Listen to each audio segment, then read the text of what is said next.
নয় যে হয়ে হয়ে করছে, এক ওয়াক্তের নামাজ পড়ে নেই, সিগারেট খাচ্ছে, দাঁড়িয়ে দাঁড়িয়ে পেচ্ছাপ করছে, একটু ফাঁকা জায়গায় যেই দাঁড়িয়ে দাঁড়িয়ে প্যান্ট পরে পেচ্ছাপ করছে, গুটকা, তিরঙ্গা, রজনীগন্ধা, তুলসী, তালাব সব দিয়ে আছে।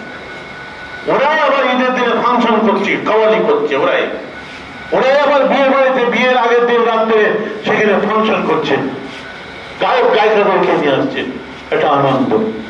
বললেই এখন খারাপ। বুঝতে কথা আমার ভাইয়েরা, আমাদের সিলসিলায় এগুলো নেই।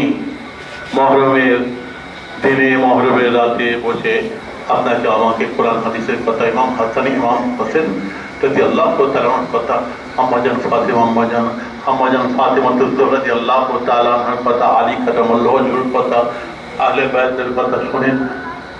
আপনি দুটো রোজা রাখেন, সেজন্য কথা খালি কি এই রাতের বা এই দিনের ফজিলতটা খালি কি হযরত ইমাম হোসেন রাদিয়াল্লাহু তাআলা কে শাহাদাত এই দিনে বরণ করেছিলেন, শহীদ হয়েছিলেন, এই জন্য কি আপনার ফজিলত? এটা তো একটা ফজিলত আছেই, কিন্তু আমাদের ইসলামের ইতিহাসে মহরম মাসটা হচ্ছে সব, যেমন জানুয়ারি মাস শুরু, যেমন বৈশাখ মাস শুরু, এই মহরম মাসটা হচ্ছে শুরু।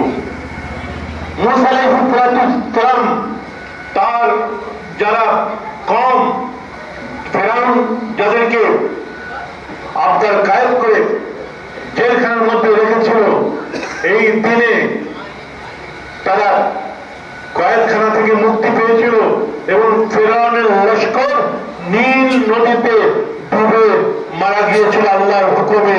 সেই দিনটাই রোজা রাখত ওই সমস্ত বনী ইসরাইলের ওই সমস্ত মানুষেরা। আল্লাহ রাসূল যে জিজ্ঞাসা করলেন তোমরা কেন রোজা রেখেছ, ওরা বলছে আজকে আমরা আমাদের গোত্র এবং মুসা নবী আজকে তিনি কামিয়াবি লাভ করেছিলেন, জয় আপনার হয়েছিলেন, তো সেই জন্য আমরা খুশিতে এই দিনটা আমরা রোজা রাখি।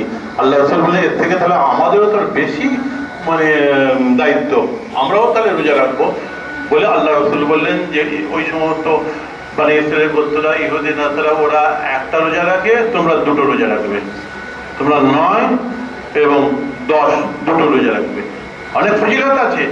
আদম আলাইহিস সালাম কে আল্লাহ পাক দুনিয়ায় পাঠিয়েছিলেন এই দিনে, আদম আলাইহিস সালাম মা হাওয়া মিলন হয়েছিল এই দিনে, এরকম অনেক আপনার ফজিলত আছে।